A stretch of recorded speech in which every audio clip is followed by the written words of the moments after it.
আমরা আইয়ুব নবীর কথা জানি, শরীরের ভিতরে রোগ হলো, শরীরের ভিতরে পোকা হয়ে গেল, তিনি ধৈর্য ধারণ করলেন। এটাকে বলা হয় সবরে জামিল। সবরে জামিল, উত্তম ধৈর্য ধারণ করলেন। হযরত আইয়ুব আলাইহিস সালাম একদিন লক্ষ্য করে দেখলেন জিহ্বার মধ্যে ঘা হচ্ছে। তিনি আল্লাহকে বললেন, আল্লাহ তুমি তো রহিম, তুমি রহমান, তুমি করুণার আধার, দয়াময়। আমি তো অসুস্থ হয়ে গেছি, আমার শরীরের ভিতরে ঘা হয়েছে, জিহ্বায়ও ঘা হয়েছে। আল্লাহ তাআলা সব কিছু শুনলেন আর বললেন, আইয়ুব তুমি সবরে জামিল, সবরে জামিল, উত্তম ধৈর্য ধারণ করার কারণে আমি আল্লাহ তাআলা তোমার হারানো সব সম্পদ আবার ফিরাইয়া দিলাম। আল্লাহু আকবার। হযরত ইয়াকুব আলাইহিস সালাম, ও পর্দালের মহিলারা, ও পর্দালের মহিলারা, মা গো, কখনো সন্তান হারিয়ে যায়, কখনো স্বামী হারিয়ে যায়, কখনো আপনজন হারিয়ে যায়। মা গো অস্থির হবেন না, অধৈর্য হবেন না। হযরত ইয়াকুব আলাইহিস সালাম তার সন্তান, যেই সন্তানটাকে সব থেকে বেশি ভালোবাসতেন, ওই সন্তানটা হলো ইউসুফ। ইউসুফ আলাইহিস সালামকে হারাইয়া ইয়াকুব আলাইহিস সালাম কাঁদতে কাঁদতে অন্ধ হয়ে গেলেন, চেহারা ফ্যাকাশে হয়ে গেল, চোখ অন্ধের মতো হয়ে গেল। কিন্তু আইয়ুব আলাইহিস সালাম ধৈর্য ধারণ করেছেন, অধৈর্য হন নাই। এই ধৈর্যের বিনিময় আল্লাহ তাআলা তাকে উত্তম পুরস্কার আল্লাহ তাআলা তাকে দিলেন। আমার নবীর কথা স্মরণ করেন, রহমতের নবী, দো জাহানের কান্ডারি মুহাম্মদ রাসূলুল্লাহ সাল্লাল্লাহু আলাইহি সাল্লামের কথা স্মরণ করেন। আমার রহমতের নবী তায়েফে গেলেন দাওয়াত দেওয়ার জন্য, তায়েফে গেলেন দাওয়াত দেওয়ার জন্য। সেই জায়গায় যখন তিনি দাওয়াত শুরু করলেন, আইয়ুহান নাস, আইয়ুহান নাস কুলু লা ইলাহা ইল্লাল্লাহু তুফলিহুন। এই দাওয়াত যখন রাসূলুল্লাহ দিলেন, বৃষ্টির মতো পাথর আমার নবীর উপরে পড়তে লাগলো। বৃষ্টির মতো পাথর বর্ষণ হলো রাসূলুল্লাহর গায়ের মধ্যে। যেই গায়ের মধ্যে একটা মশা মাছি বসা, যেই গায়ের ভিতরে মশা মাছি বসা আল্লাহ হারাম করে দিয়েছে, সেই গায়ের মধ্যে বৃষ্টির মতো পাথর বর্ষণ হতে লাগলো। ওই পাথরের আঘাতে নবীজির শরীরের ভিতরে বিভিন্ন জায়গায় ক্ষতবিক্ষত হয়ে গেল, রক্ত ঝরলো, জামাটা শুকাইয়া টাইট হয়ে গেল, পায়ের মোজাটা রক্ত ঝরে ঝরে শুকাইয়া টাইট হয়ে গেল। নবীজি তিনবার বেহুশ হলেন। এবার আল্লাহর নবী এক জায়গায় বসলেন। আদ্দাস নামে একটা লোক, আদ্দাস নামে একটা লোক, ওই লোকটা, তার ছিল একটা আঙ্গুরের বাগান। ওই জায়গা থেকে আঙ্গুর ছিঁড়ে আনলো, আঙ্গুরটারে চিপড়াইয়া জুস বানালো, রস বানালো, রহমতের নবীর সামনে দিল। রাসূলুল্লাহ সাল্লাল্লাহু আলাইহি সাল্লাম আঙ্গুরের জুসটা পান করলেন। নবীজি একটু সুস্থতা বোধ করলেন। রাসূলুল্লাহ জিজ্ঞেস করলেন, তোমার নাম কি? আদ্দাস। আইয়ুহান নাম, হ্যাঁ আমার নাম আদ্দাস। আপনি কেমনে জানলেন? বলল, তুমি কি ইউনুস নবীর এলাকার মানুষ? বলল, হ্যাঁ আমি পয়গম্বর ইউনুস নবীর এলাকার মানুষ। আপনি কেমনে জানলেন? নবীজি বললেন, এটা কোনো গায়েবের কথা নয়। আল্লাহ তাআলা, আমিও নবী, সেও একজন আল্লাহ নবী। এক নবীর খবর আর এক নবীর কাছে থাকে। জিবরাইল রাসূলুল্লাহর কাছে চলে আসলো। ইয়া রাসূলুল্লাহ, আপনার এই অবস্থা দেখে ফেরেশতারা কেঁদে কেঁদে জারজার হয়ে যায়। ফেরেশতারা কাঁদতেছে, সহ্য করতে পারছে না। ইয়া রাসূলুল্লাহ, আপনি শুধু একবার বলুন, একবার বলুন, এই তায়েফবাসীদেরকে পাথর দিয়া, পাহাড় দিয়া পিষে জমিনে একাকার করে দেন। রহমতের নবী, দয়ার নবী ধৈর্য ধারণ করলেন। বলেন, ও জিবরাইল, আমি যদি বলি এই তায়েফবাসীদেরকে যদি পিষে জমিনের সঙ্গে একাকার করে দাও, ওরা সব যদি মরে যায়, আমি কার কানে শোনাবো কালেমায়ে তাইয়্যিবা লা ইলাহা ইল্লাল্লাহু মুহাম্মাদুর রাসূলুল্লাহ। নবীজি ধৈর্য ধারণ করলেন আর নবীজি দোয়া করলেন উহুদের ময়দানে রহমতের নবীর দান শহীদ হয়েছিল। আল্লাহ নবী দোয়া করলেন আল্লাহ নবী তাদের হেদায়েতের জন্য দোয়া করলেন। আম্মা জান আয়েশা সিদ্দিকা আল্লাহ নবীর স্ত্রী মা খাদিজা ইন্তেকালের পর যাদেরকে নবী বেশি ভালোবাসতেন তাদের মধ্যে একজন হলো আম্মা জান আয়েশা সিদ্দিকা। আম্মা জান আয়েশা সিদ্দিকার চরিত্রে কলঙ্ক দেওয়া হলো, তার সতীত্বের উপরে কলঙ্ক দেওয়া হলো। নবীজি মানসিকভাবে এত কষ্ট পেলেন। ও পর্দার মহিলারা, ও পুরুষেরা, নবী কিন্তু অধৈর্য হয়ে কোনো কাজ করেন নাই।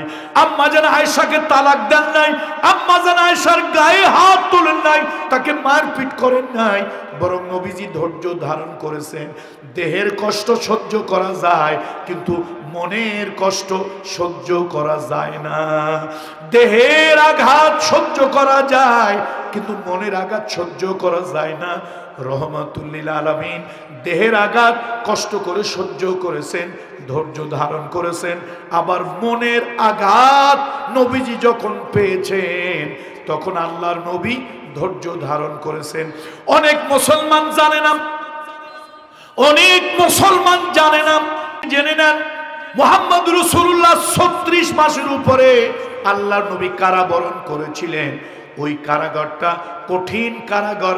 আমার দেশে আয়না ঘর যেরকম, আমার দেশে কারাগারের নামে ভিন্ন দলের লোকদেরকে যেরকম আয়না ঘরে ঢুকানো হয়েছে, ঠিক রসুল্লাহর কারাগারটা আয়না ঘরের মতো কষ্ট ছিল। 36 মাস খাবার নাই, পানি নাই, মাথার উপরে চাল নাই, মাথার উপরে কাপড় নাই।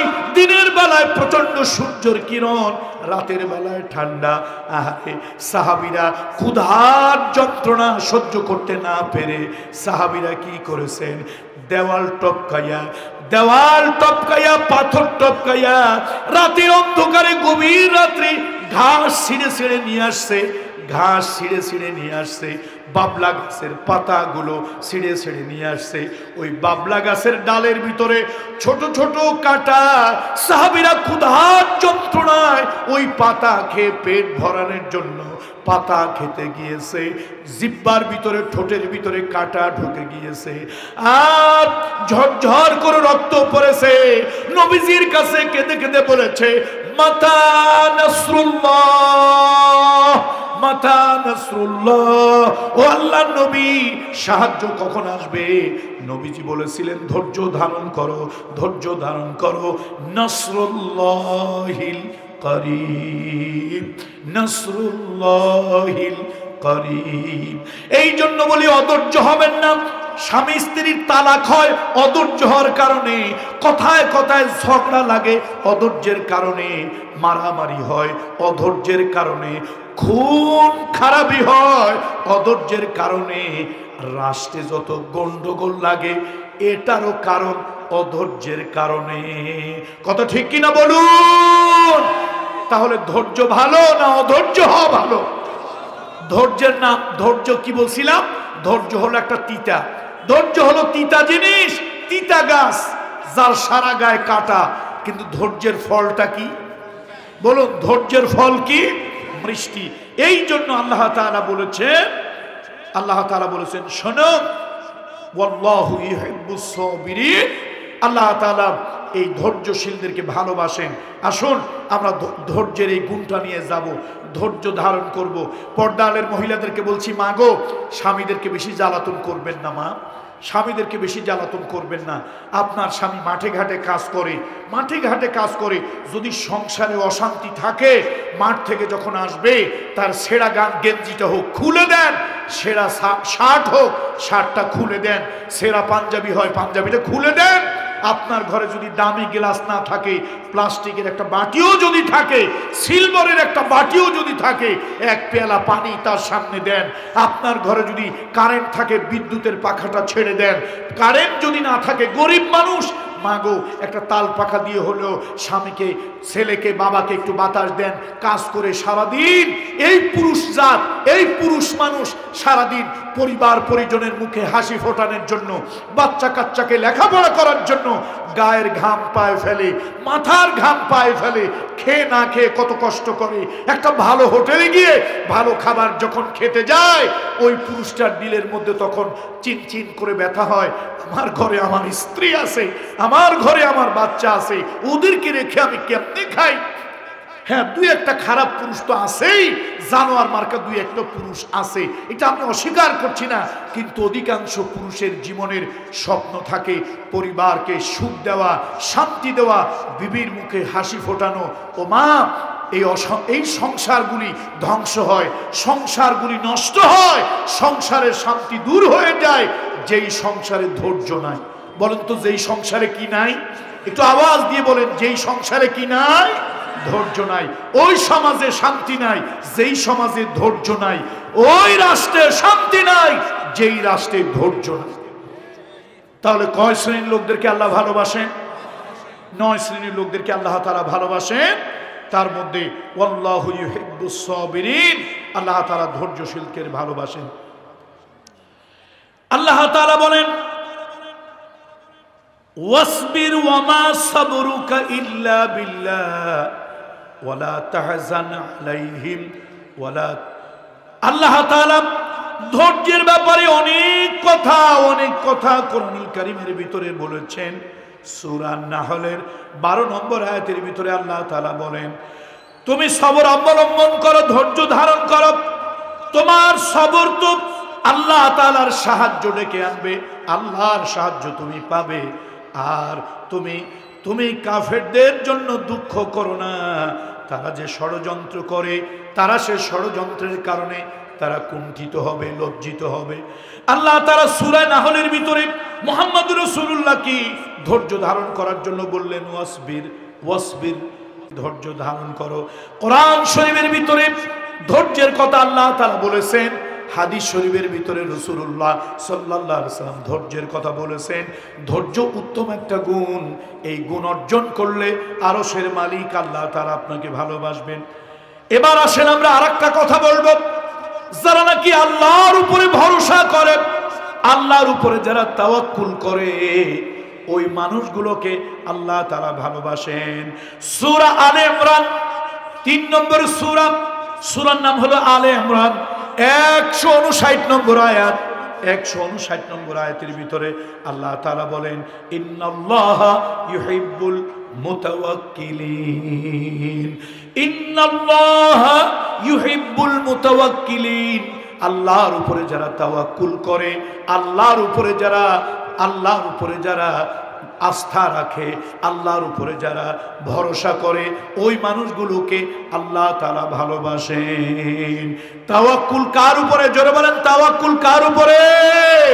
ওমান ইয়াতাওয়াক্কাল আলাল্লাহ, ওমান ইয়াতাওয়াক্কাল আলাল্লাহ ফাহুয়া হাসবুহু।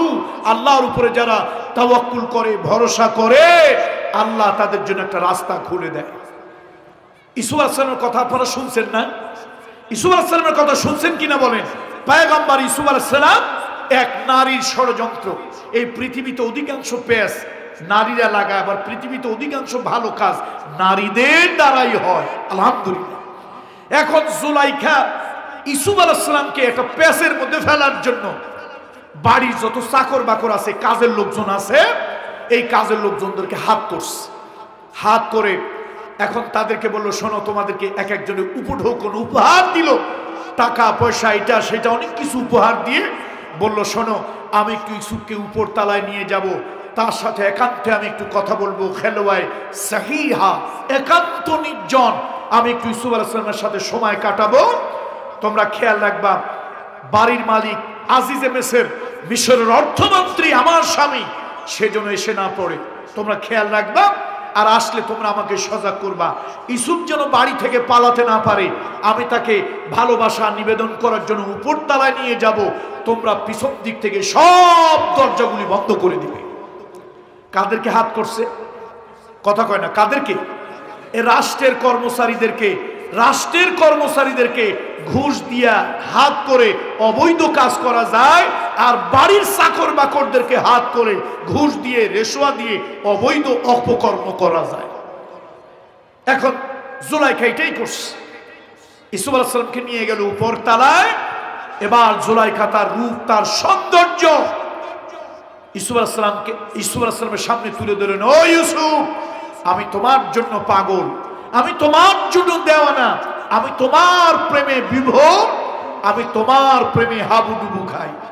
মানে ভালোবাসা নারীরা কত সুন্দর করে বলতে পারে, আর নারীর কণ্ঠ পুরুষের হৃদয় গিয়ে আঘাত করে, টাচ করে। এখন ইউসুফ আলাইহিস সালাম চিন্তা করতেছে, সর্বনাশ, আমার বাবা নবী, আমার দাদা নবী, দাদার বাবা নবী, এই নবুয়তির বংশে আমি চুনকালি লাগাবো, এই মহিলার প্রতি আমি আসক্ত হব, তার সাথে আমি অবৈধ কর্ম করব, তার প্রেমে আমি সাড়া দেব, আমার তো চরিত্র নষ্ট হয়ে যাবে। তো আমার চরিত্র নষ্ট হয়ে গেলে আর থাকে কি? ওই যে দেখেন না, লোকেরা বলে when your health is lost your something is lost, কেউ বলে nothing is lost, when your character is lost your everything is lost। যখন তোমার টাকা হারাবে, যখন তোমার স্বাস্থ্য হারাবে, তখন তোমার সামথিং অথবা নাথিং, কোনো কিছু অথবা কিছুই না, তোমার কিছুই যাবে না। কিন্তু যখন তোমার ক্যারেক্টার, চরিত্র যখন হারিয়ে যাবে, তোমার আর হারানোর কিছুই থাকবে না। কথা ঠিক কিনা বলেন? যখন তোমার কি হারিয়ে যাবে? চরিত্র হারিয়ে যাবে, তখন তোমার কিছুই আর থাকবে না অবশিষ্ট। ইউসুফ আলাইহিস সালাম চিন্তা করলেন, চরিত্রই যদি আমার না থাকে তো আমার থাকবে কি? তিনি ভাবলেন, না, আমার এখান থেকে বের হতে হবে। কিন্তু ইউসুফ আলাইহিস সালাম দুশ্চিন্তায় পড়ে গেলেন। দুশ্চিন্তাটা হলো দরজা বন্ধ, এবং বন্ধ হলো পিছনের দিক থেকে, পিছনের দিক থেকে দরজা বন্ধ। ইউসুফ আলাইহিস সালাম আপাত দৃষ্টিতে দুশ্চিন্তায় পড়ে গিয়েছিলেন, দুশ্চিন্তায় পড়ে গিয়েছিলেন। এবার ইউসুফ আলাইহিস সালাম একটা চিন্তা করলেন, আমি যদি আল্লাহর উপরে ভরসা করি, আমি যদি আল্লাহর উপরে ভরসা করি, আল্লাহ আমার জন্য একটা রাস্তা বের করে দেবেন। এই চিন্তা করে ইউসুফ আলাইহিস সালাম জুলাইখার প্রেমে সাড়া দিলেন না, তার সৌন্দর্যে সাড়া দিলেন না, তার যৌবন উপভোগ করলেন না, বরং তিনি আল্লাহু আকবার, আল্লাহু আকবার, আল্লাহু আকবার বলে একটা জোর মারলেন। এত জোরে তিনি দৌড় মারলেন, ইউসুফ আলাইহিস সালাম দরজার কাছে যখন গেলেন, আল্লাহ কুদরত দিয়ে পিছন দিক থেকে দরজাগুলি টাস টাস করে খুলে দিল। সব দরজা পার হইয়া বাড়ির ফ্রন্ট গেট, একদম বাড়ির ফ্রন্ট গেট, সামনের গেটে চলে আসছে। এই গেট পার হয়ে যখন যাবে, জুলাইখা এতটা ডিভোটেড, এতটা আসক্ত, জুলাইখা তার পিছন দিক থেকে জামা টেনে ধরেছে। কোথায় যাও ইউসুফ? আমার মনোরঞ্জন করে যাও, আমার চিত্তরঞ্জন করে যাও, আমার হৃদয় প্রেমের আগুন নিভিয়ে যাও, কোথায় যাও? এই বলে ইউসুফ আলাইহিস সালামকে ধরলেন। ইউসুফ আলাইহিস সালাম মাআযাল্লাহ, আল্লাহর প্রতি তিনি ভরসা, তিনি তো দুর্বল, আল্লাহর উপরে তাওয়াক্কুল করলেন। ওই যে বাংলা একটা কথা আছে, যেখানে বাঘের ভয় সেখানে রাত হয়। যেই না ফ্রন্ট গেটে মিল দরজা আসে, একটু ভরেই লাফ দিয়ে বের হয়ে যাবে, দেখে বাড়ির মালিক মিশরের অর্থমন্ত্রী আজিজ মিসর গেটের সামনে। এই মহিলা তখন পর্যন্ত তারা দাবড়া নিয়ে আসছে, দোতলা থেকে নিচতলা পর্যন্ত দাবড়া নিয়ে আসছে। এখন যেই না তার স্বামীরে দেখছে, মহিলা সেকেন্ডের ভিতরে তার বোল পাল্টায় ফেলছে। ড্রামা, নাটক, মহিলার মুহূর্তের ভিতরে নাটক সাজায় ফেললো। আজিজ মিসরকে দেখে কয়, তুমি একজন জ্ঞানী অর্থমন্ত্রী স্বামী, তুমি তোমার বাড়িতে কেমন একটা অকৃতজ্ঞ নিমক হারাম চাকর জাগা দিছো, সে তোমার স্ত্রীর ইজ্জতের উপরে হাত দিয়েছে। আস্তাগফিরুল্লাহ, বলেন আস্তাগফিরুল্লাহ, আস্তাগফিরুল্লাহ, আস্তাগফিরুল্লাহিল আযীম ওয়া আতুবু ইলাইহি। ওই যে আপনাদের দেশে লোকেরা মাছ কোবায়, এটারে কোজ না কি কোন, আপনারা কি বলেন? হ্যাঁ, একটু জোরে বলেন না, কি বলেন? কোষ। এখন লোকেরা মাছ দাবায় কোষ নিয়ে, জমানা উল্টে গেছে, এখন মাছে উল্টা কোষের দাবায়। মাছে কিসের দাবায়? উল্টা কোষের দাবায়। এতক্ষণ জুলাইখা দাবাইছে ইউসুফরে, স্বামীর সামনে দেখে কয়, কেমন নিমক হারাম তুমি ভৃত্য রেখেছ, কেমন সম্মান দিয়ে লোক রাখছো, সে তো আমার ইজ্জতের উপরে হাত দিস। আল্লাহ ইউসুফ আলাইহিস সালাম আল্লাহর কাছে কয়, আল্লাহ আমি তো আপনার উপরে ভরসা করছি মালিক, আপনি ছাড়া তো গোলামের যাওয়ার জায়গা নাই, বলারও জায়গা নাই, যাওয়ারও জায়গা নাই।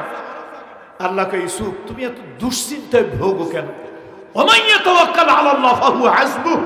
হে ইউসুফ, আমি আল্লাহর উপরে কেউ ভরসা করলে আমি আল্লাহ তার বাঁচার একটা রাস্তা আমি আল্লাহ বের করে দিই।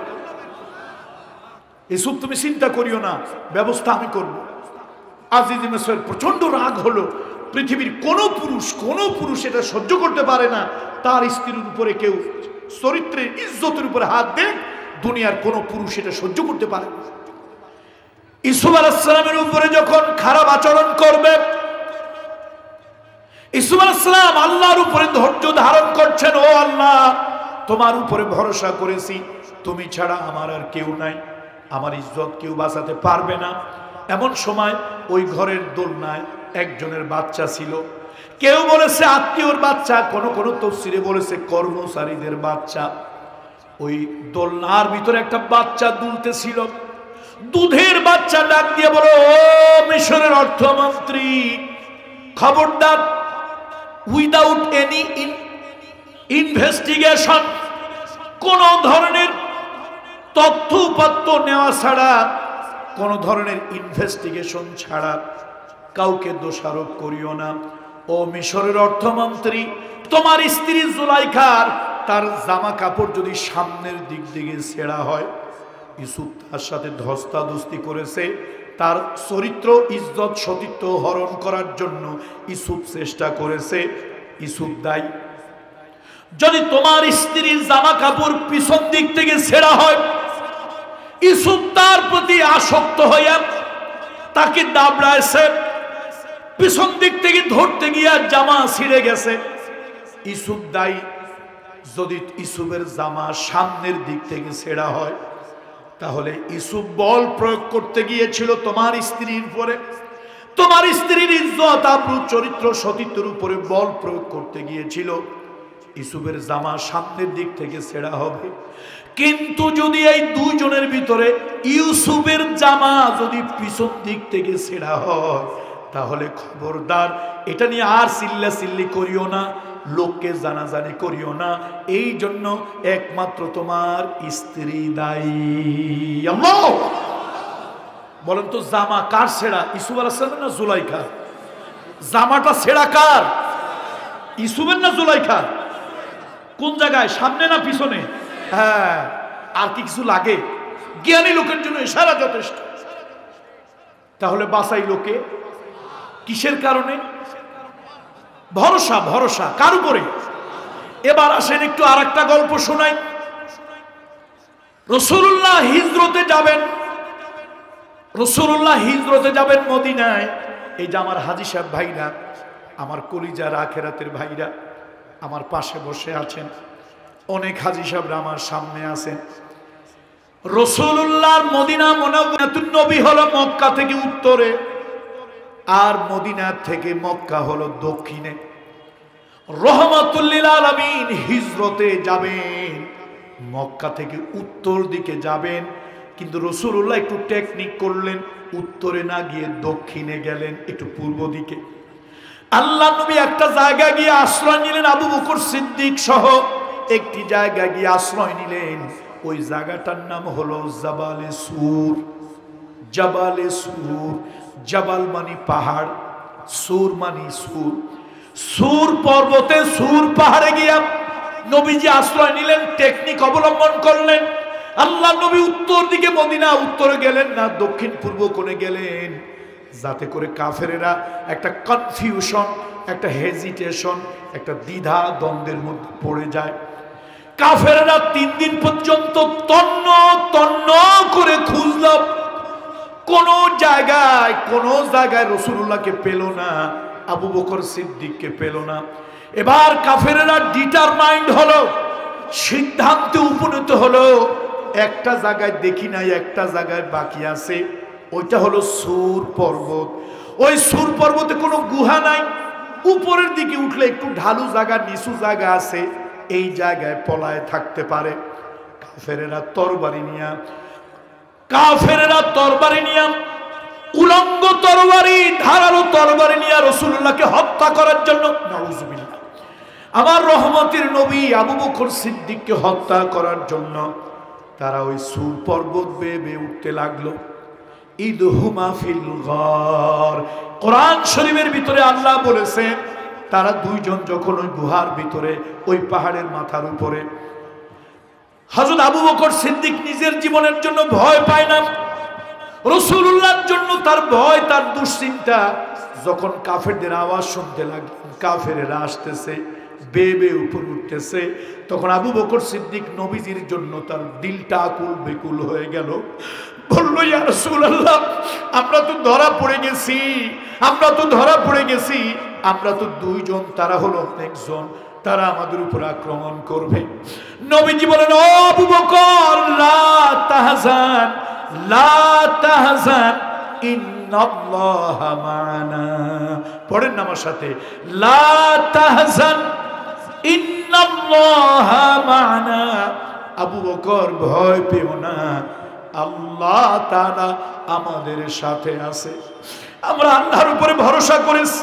ও আমার ভাইরা, ও দুবলহাটি নওগাঁর লোকেরা, আল্লাহর উপরে যদি ভরসা করেন, আল্লাহ কেমনে বাঁচায়। কাফেরেরা উঠতে উঠতে একেবারে মাথার দিকে চলে আসলো।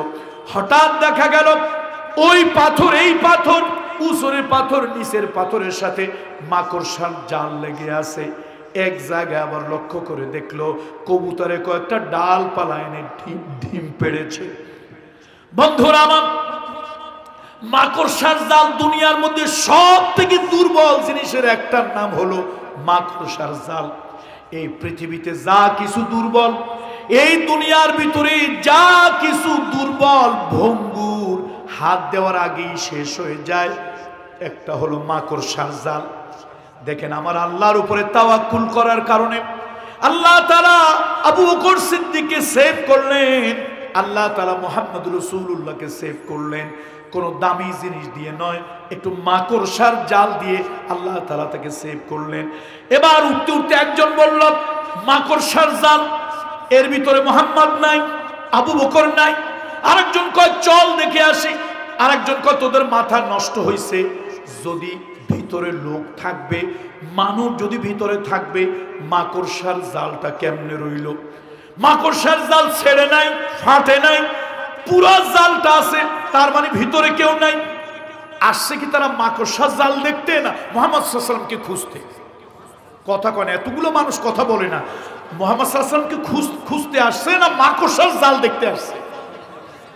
এখন নিজেরা লাগাইছে কি লেখি, কামড়া কামড়ি নিজেরা লাগাইছে।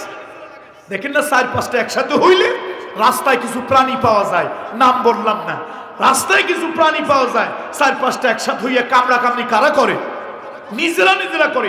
এখন কামড়া কামড়ি ওরা নিজেরা শুরু করছে। ও কয় তোর মাথা নষ্ট, ও কয় তোর মাথার স্ক্রু ঢিলা, আর একজন কয় তুই কথা বেশি বলিস, এত জ্ঞান তোর হইছে, যা দেখে আয়। নবীজি আর আবু বকর সিদ্দিক সব শুনতেছে। শেষ পর্যন্ত আরেকজন কয় তোরা সব বাদ দে, ওই দেখ কবুতরের ডিম। আরে কবুতর, ভিতরে যদি লোকই থাকবে আর লোকে ঢুকবে, ভয়তে কি আর ডিম পাড়ে? দেখছেন, কেউ কেউ তার নিজের ক্ষমতা, ডিজিএফআই, এনএসআই, আর্মি, পুলিশ দিয়া মানুষ হত্যা করে, কেউ তার ক্ষমতা ধরে রাখতে পারে না। আর কাউকে ক্ষমতা টিকানোর জন্য, বাঁচানোর জন্য একটা মাকড়সার জাল যথেষ্ট। ওমাইয়া তাওয়াক্কাল আলাল্লাহ ফাহুয়া হাসবুহ। কয় শ্রেণীর লোককে আল্লাহ ভালোবাসেন? তার মধ্যে এক শ্রেণী হলো যারা আল্লাহর উপরে কি করে? ভরসা করে। এই পর্দালের মহিলারা, খবরদার, তাগা পড়া, সুতা পড়া, পানি পড়া, তেল পড়া, তাবিজ, কবর, এগুলি তোমাকে বাঁচাবে এটা মনে করবা না। আবার এক ধরনের লোক আছে মুশরিক। আসসালামু আলাইকুম চাচা, কেমন আছেন? কয়ে বাবা আসি তো ভালো, ওই দোকানটা আছে বলে বেঁচে আছি। আসি ভালো, তবে কিসের কারণে বেঁচে আছি? দোকানের কারণে বেঁচে আছি। আচ্ছা, যার দোকান নাই তারে কি মালিক বাঁচায় না? আসসালামু আলাইকুম মামা, কেমন আছেন? আরে বাবা রে, আসি তো ভালো, এই জমিটুক আছে বলেই বেঁচে আছি, নাহলে কবে মরে যেতাম। এগুলো ডাইরেক্ট শিরক। বলেন এগুলি কি শিরক? ওই পাখির তাওয়াক্কুল দেখো, পাখির ঘরের ভিতরে গোলা নাই, পাখির ঘরের ভিতরে কোনো জমা করা কিছু নাই, তার ব্যাংকে কোনো ব্যালেন্স নাই, খাবার নাই, এই দুনিয়ার গভর্নমেন্ট তার জন্য কোনো খাবার দেয় না। অথচ পাখিগুলি সকাল বেলায় আল্লাহর উপরে তাওয়াক্কুল করে বের হয়ে যায়, সকাল বেলায় আল্লাহর উপরে তাওয়াক্কুল করে বের হয়ে যায়, সারা দিন তার মালিক তারে খাওয়ায়, খাওয়াইয়া সন্ধ্যাবেলা পেট ভরাইয়া তার মালিক আবার তাকে নিড়ে ফিরাইয়া দেয়। আল্লাহ, এই জন্য আল্লাহর উপরে তাওয়াক্কুল করব, ভরসা করব আল্লাহর উপরে। আল্লাহর উপরে যারা ভরসা করে, আল্লাহর উপরে যারা ভরসা করে, আল্লাহ তাআলা তাদের জন্য জিম্মাদার হয়ে যান। সূরা আলে ইমরানের আরেক জায়গায় আল্লাহ তাআলা বলেন, ফাইদা আযামতা ফাতাওয়াক্কাল আলাল্লাহ, ফাইদা আযামতা ফাতাওয়াক্কাল আলাল্লাহ। আল্লাহর উপরে ভরসা করার জন্য বলেছেন আল্লাহ তাআলা, আল্লাহর উপরে ভরসা করার জন্য বলেছেন। সুতরাং আসুন আল্লাহর উপরে আমরা ভরসা করব, রোগ হোক বালাই হোক যা কিছু হোক আল্লাহর উপরে ভরসা। ঔষধ আমাকে ভালো করতে পারবে না, ঔষধ হলো একটা ওসিলা, ঔষধ হলো একটা ওসিলা। ডাক্তার আমাকে ভালো করতে পারবে না, ডাক্তার হলো একটা ওসিলা। ঝাড়ফুঁক আমারে ভালো করতে পারবে না, এটা হলো একটা ওসিলা। আমি ঔষধ খাই, নবীজি খেয়েছেন সুন্নত, নবীজি খেয়েছেন সুন্নত, এই জন্য আমি খাই। ডাক্তার দেখাই, আমার নবীজি ডাক্তার দেখিয়েছেন, এটা দেখানো সুন্নত, আমি এই জন্য দেখাই। কিন্তু ডাক্তার আমাকে ভালো করতে পারবে না। ভরসা হলো আল্লাহর উপরে। আল্লাহর উপরে যখন বান্দা ভরসা করে, যে কোনো যুদ্ধের ময়দানে রাসূলুল্লাহ কিন্তু অস্ত্রের উপরে ভরসা করেন নাই, রাসূলুল্লাহ সেনাবাহিনীর উপরে ভরসা করেন নাই। আল্লাহ নবী এবং তার সাহাবীরা ভরসা করেছেন আল্লাহ তাআলার উপরে।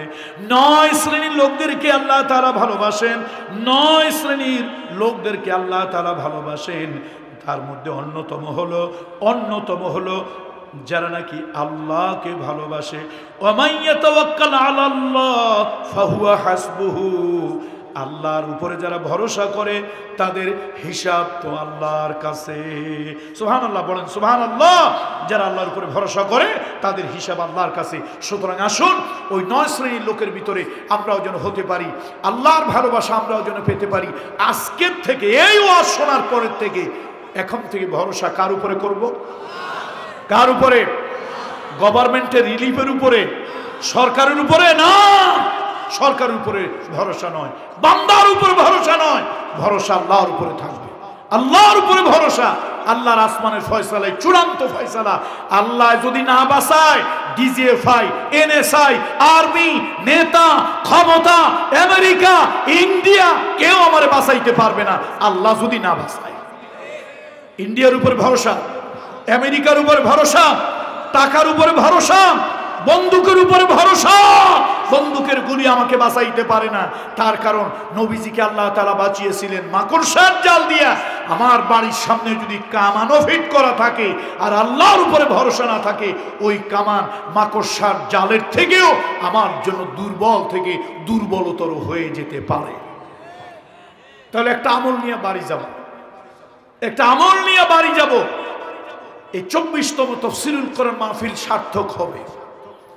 আজকের থেকে নিয়ত আল্লাহর সাথে পাকাপাকি ওয়াদা, মুনাফিকি না, পাকাপাকি ওয়াদা। আজকের থেকে বিপদে আপদে বালা মুসিবতে ভরসা আল্লাহর উপরে। এই মুনাফিকেরা হাত তুলবে না, মুমিনরা হাত তুলবেন, একটা স্লোগান দেবেন, আল্লাহর নাম সব থেকে জোরে বলবেন। মহিলারা জোরে বলবেন না, মহিলারা আস্তে আস্তে দিলে দিলে বলবেন। ইমানদারেরা হাত তুলবেন। আজকের এই মাহফিল থেকে শিক্ষা একটা নিয়ে গেলাম, আজকের থেকে টাকা পয়সা, বাড়ি গাড়ি, ধন দৌলত, ডাক্তার কবিরাজ, তারপরে ডিফেন্স, আর্মি, বন্দুক, কোনো কিছু আমার ভরসা নয়। আমার ভরসা আল্লাহ। কারা কারা রাজি আছি? লিল্লাহে তাকবীর, লিল্লাহে তাকবীর। কার উপরে ভরসা? হাত নামাই। এই আমলটা নিয়ে বাড়ি যেতে রাজি আছেন তো? আলহামদুলিল্লাহ, আল্লাহ আপনাদেরকে কবুল করুন। তাহলে আমরা ভরসাটা শেষ করে দিই। সময় তো অনেক হয়ে যাচ্ছে, সময় অনেক হয়ে যাচ্ছে, সাবজেক্ট তো এখন আমার সামনে। এবার আসেন, আর এক শ্রেণীর লোকদেরকে আল্লাহ ভালোবাসেন। এবার আসেন, কয়টা বলছি? হ্যাঁ, না না, 6টা হয়ে গেছে। 9টার মধ্যে কয়টা হয়েছে স্যার? 6টা হয়ে গেছে। এবার আসেন, আল্লাহ তাআলা কাদেরকে ভালোবাসেন? যারা নাকি ইনসাফ করে, সুবিচার করে, ন্যায় বিচার যারা করে, সুষ্ঠু বিচার যারা করে, আল্লাহ তাআলা ওই শ্রেণীর মানুষদেরকে ভালোবাসেন। কোরআন শরীফের সূরা হুজরাত 49 নম্বর সূরা 9 নম্বর আয়াতের ভিতরে আল্লাহ তাআলা বলেন, ইন্নাল্লাহা ইউহিব্বুল মুকসিতিন। আমার সাথে সবাই পড়েন, ওয়া আকসিতু ইন্নাল্লাহা ইউহিব্বুল মুকসিতিন। পড়েন আমার সাথে সবাই, সবাই পড়বেন, কেউ মুখ বন্ধ রাখবেন না, আবেগে পড়েন। সূরাতুল হুজরাত 49 নম্বর সূরা 9 নম্বর আয়াত আল্লাহ তাআলা বলেন ওয়া আকসিতু ইন্নাল্লাহা ইউহিব্বুল মুকসিতিন। সুবিচার করো, ন্যায় বিচার করো। এবার একটু যুবকদেরকে বলবো, মুরব্বীদেরকেও বলবো, যুবকদেরকে একটু বলবো। ও যুবক বন্ধুরা, স্কুল কলেজের বন্ধুরা, সমাজে কোনো যদি বিচার করতে দাও, আজকাল তো যুবকদের, বুড়া মানুষের বিচার করতে দিত, এখন যুবকদেরকে বিচার করতে দেওয়া হয়। ও যুবকেরা, খবরদার, দলীয় টান টান বানা, বংশের টান টান বানা, দলের দিক থেকে চাইয়া বিচার করবা না। আর গ্রামের কিছু মুরব্বী আছে, আল্লাহর লানত, আল্লাহর গজব, আল্লাহর লানত, আল্লাহর গজব। এলাকার মধ্যে কিছু মাতবার আছে, পকেটের ভিতরে কিছু পয়সা না দিলে সত্য বিচার করে না। এরকম আছে কি না? ওদের উপর আল্লাহর লানত। এখন আপনি বলতে পারেন, এই আনসারী সাহেব, আপনি ওয়াজের মাহফিলে আল্লাহর লানত দিলেন। আরে ভাই, কিছু কিছু ক্ষেত্রে লানত দেওয়া জায়েজ আছে, আল্লাহ নিজে দিছে, তো আমি কেন দেব? সব সময় না, দুই এক সময় দেওয়া কি আছে? রাসূলুল্লাহ বড় দুশমনদের ভিতরে একটা হলো আবু লাহাব। আল্লাহ বোধহয় তারে কোনো লানত দেয় না। কোথায় পাইলেন? দিছে যে আন্দাজে, কেন বলেন? কোথায় পাইছেন? কোরআন শরীফের ভিতরে আসছে, তাব্বাত ইয়াদা আবি লাহাবি ওয়া তাব। আবু লাহাবের হাত, তার ক্ষমতা ধ্বংস হোক, আল্লাহ লানত দিয়েছে। আমি কামরুল ইসলাম সাঈদ, আল্লাহর নগণ্য গোলাম, আমিও লানত দিলাম। আল্লাহ, গ্রামের যেই মুরব্বীরা পকেটে পয়সা না দিলে ন্যায় বিচার সুবিচার করে না, ওদের উপরে তোমার লানত, লানত।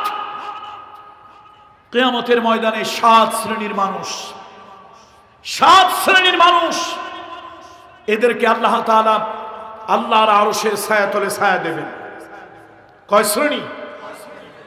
7 শ্রেণীর লোকদেরকে আল্লাহ তাআলা কিয়ামতের ময়দানে 7 শ্রেণীর লোকদেরকে আল্লাহ তাআলা তার আরশের ছায়াতলে ছায়া দেবেন, যেদিন আল্লাহর আরশের ছায়া ছাড়া আর কোনো ছায়া থাকবে না। এই যে ওই দিন আল্লাহ তাআলা দুনিয়ায় যারা সুবিচার করেছে, দুনিয়ায় যারা ইনসাফ করেছে, দুনিয়ায় যারা ন্যায় বিচার করেছে, কিয়ামতের ওই কঠিন ময়দানে আল্লাহ তাআলা ওই মানুষগুলোকে ধরে ধরে আল্লাহর আরশের ছায়াতলে ছায়া দেবেন। আর যেই বিচারকেরা ভুল বিচার, দলীয় বিচার, ভুল বিচার, দলীয় বিচার, যারা নাকি পক্ষপাতমূলক বিচার করেছে, আল্লাহ তাআলা অসম্মান অপমান করে, ফেরেশতা দিয়া অসম্মান অপমান করে তাদেরকে আল্লাহ তাআলা জাহান্নামের ভিতরে নিক্ষেপ করবে। নাউযুবিল্লাহি মিন যালিক। কয় শ্রেণীর লোকদেরকে আল্লাহ ছায়া দেবে? 7 শ্রেণী।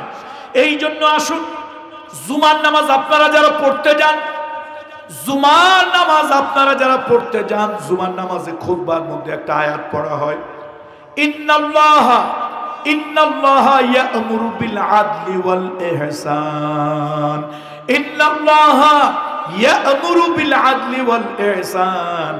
আল্লাহ তাআলা তোমাদেরকে সুবিচার, ন্যায় বিচার করার জন্য বলেছে। ও পরিবারের মা, ও পরিবারের বাবা, পরিবারে তুমি এখন পর্যন্ত সুবিচার ইনসাফ করতে পারো নাই।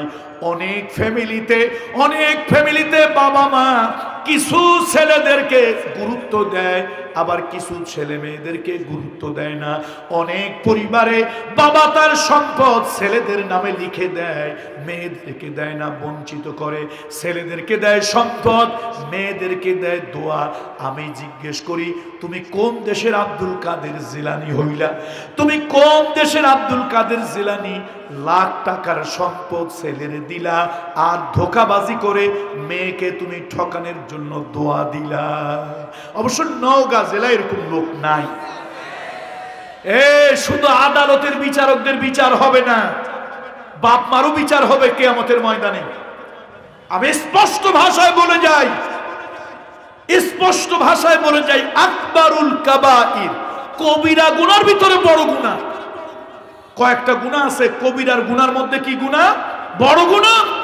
তার মধ্যে কোনো শরীক ঠকানোর জন্য কোন বাবা মা যদি এক সন্তানকে লিখে দিয়ে যায় আর এক সন্তানকে বঞ্চিত করে, এটা বাবা মা অবিচার করেছে, আল্লাহর আদালতে তাকে বিচারের মুখোমুখি হতে হবে। ওই বাবার কবরে জাহান্নামের আযাব চলতে থাকবে। দুনিয়ার কোন হুজুর পীর বুজুর্গ দিয়া এই আযাব ঠেকানো যাবে না। এখন প্রশ্ন, আমাকে প্রশ্ন করেন, আমার ছেলে ভাত দেয় না, আপনার ছেলে আপনারে ভাত দেয় না, নিঃসন্দেহে এইটা কবিরা গুনাহ, ছেলের পাপ, এবং ছেলের উপরে আল্লাহ লানত। ছেলে আপনারে ভাত দেয় না, ছেলে আপনার খোঁজ নেয় না, ছেলে আপনার খবর নেয় না, এই জন্য ছেলের সওয়াব হবে না গুনাহ হবে? আল্লাহ তার প্রতি শান্তি দেবে না লানত দেবে? আল্লাহ তার রহমত বরকত উঠায় নিয়ে যাবে না রহমত বরকত বেশি দেবে? এই ছেলেরা ভালো করে শোনো, বাপ মারে ফাঁকি দেওয়ার জন্য বউরে নিয়া, টুনটুনিরে নিয়া আলাপ আলোচনা করো, কয় দুবল হাঁটি, লেখাপড়া ভালো হয় না, চলো আমরা কোথায় যাই, নওগাঁ যাই, নওগাঁ থেকে কত রাজশাহী যাই। এরকম বাবা মাকে ফাঁকি দেওয়ার জন্য বুদ্ধি আটো, যত করবা চালাকি বুঝবা তার জ্বালাকি। বাবা মাকে যদি মাহরুম করার জন্য, বাবা মাকে যদি বঞ্চিত করার জন্য চালাকি করো, আল্লাহর কসম লাখ টাকা ইনকাম করবা, রহমত নাই, বরকত নাই, বরং উল্টা আল্লাহর গজব। বাপ মা তাদের প্রতি অবিচার করা যাবে না।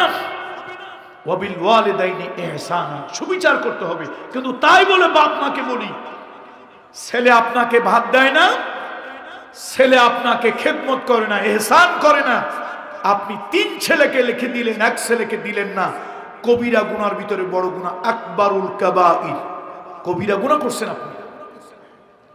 এই পাপের কোনো মাপ নাই। বাংলাদেশের সব পীর সাহেব হুজুর আলেমদেরকে নিয়ে কবরের পাশে খতম পড়াইলেও মাপ নাই।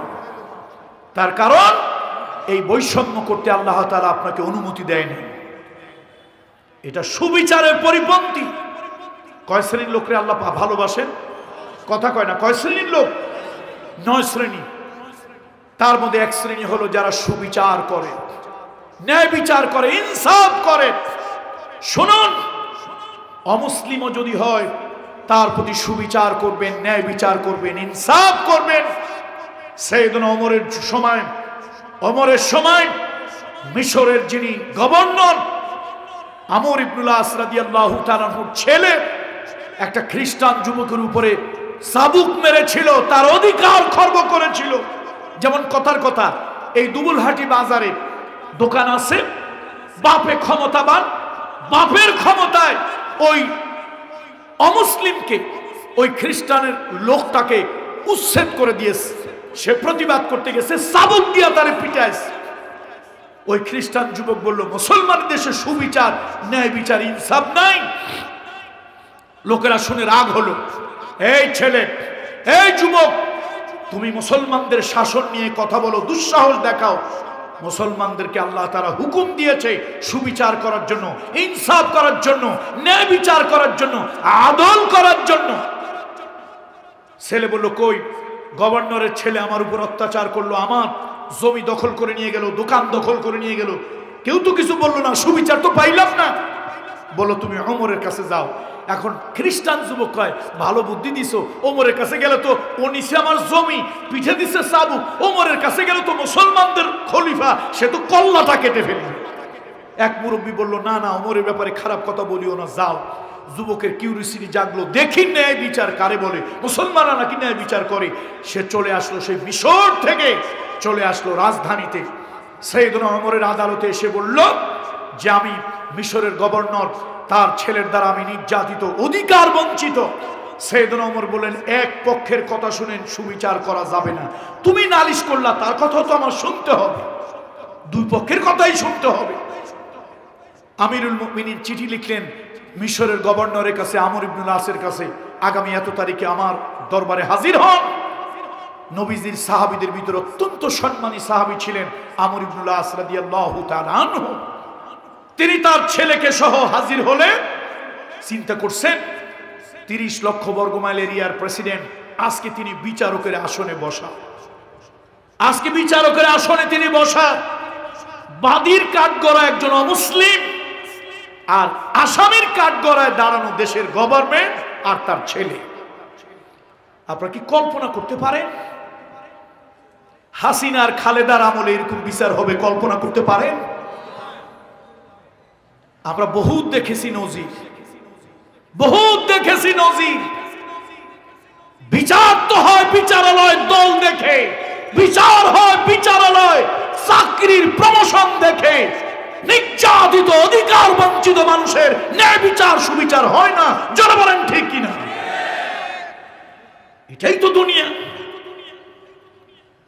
আসামের কাঠগড়ায় মিশরের গভর্নর আর তার ছেলে।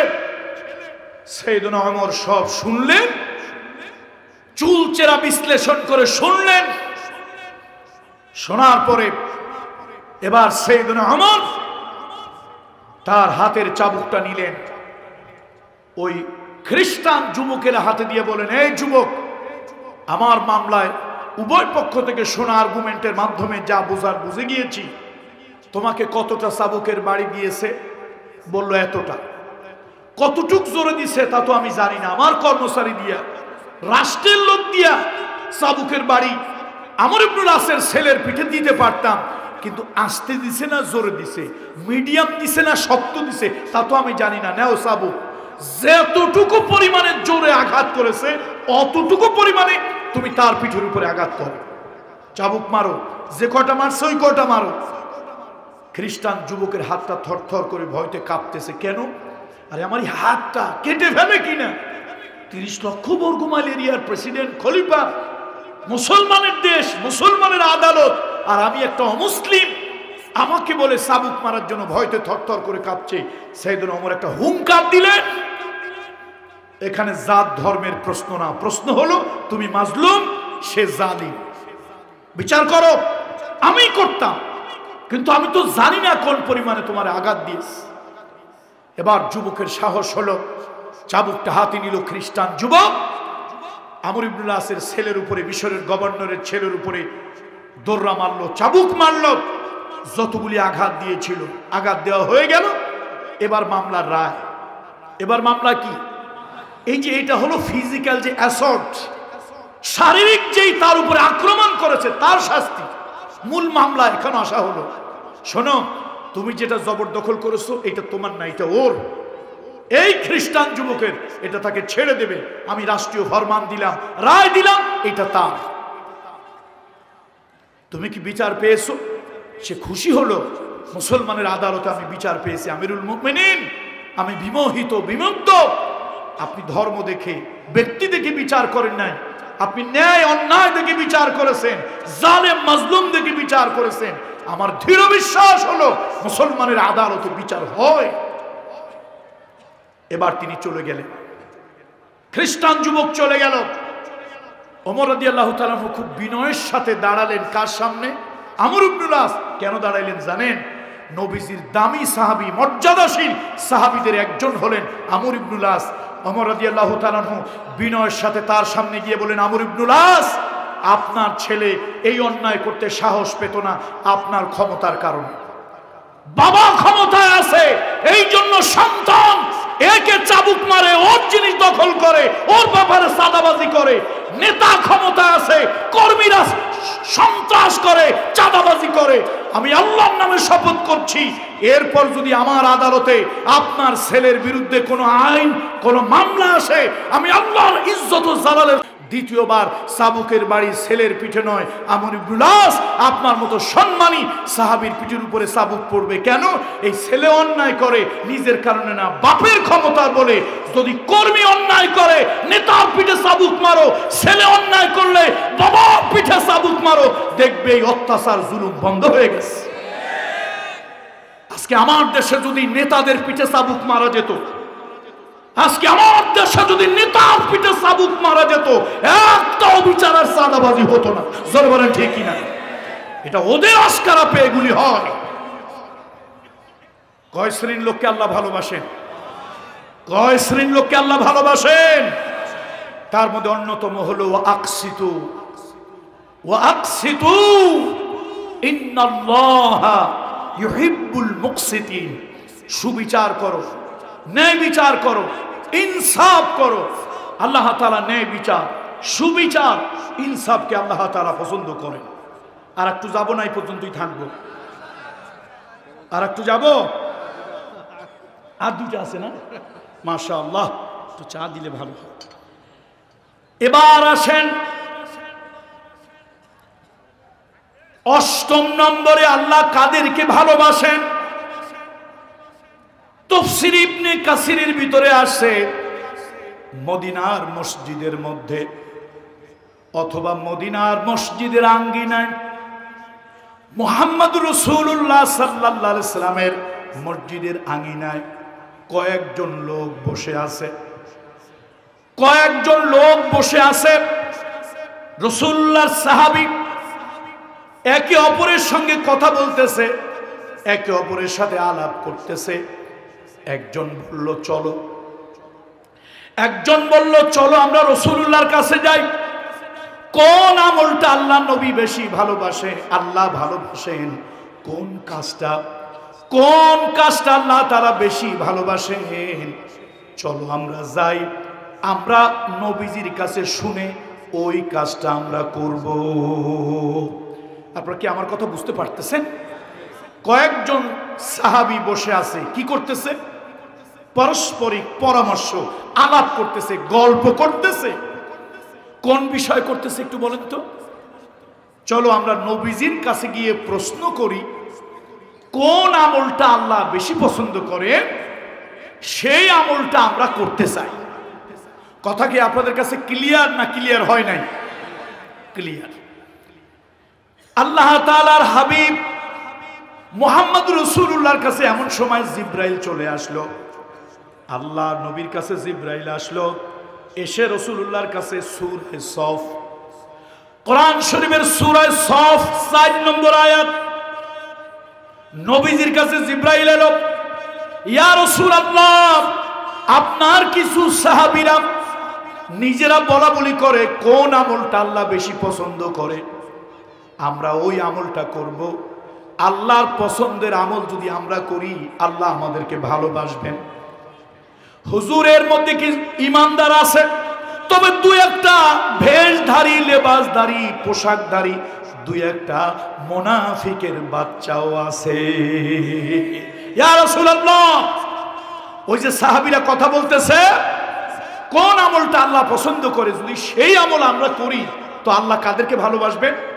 আমাদেরকে আল্লাহ ভালোবাসবেন। চলো আমরা নবীর কাছে গিয়ে জিজ্ঞেস করবো।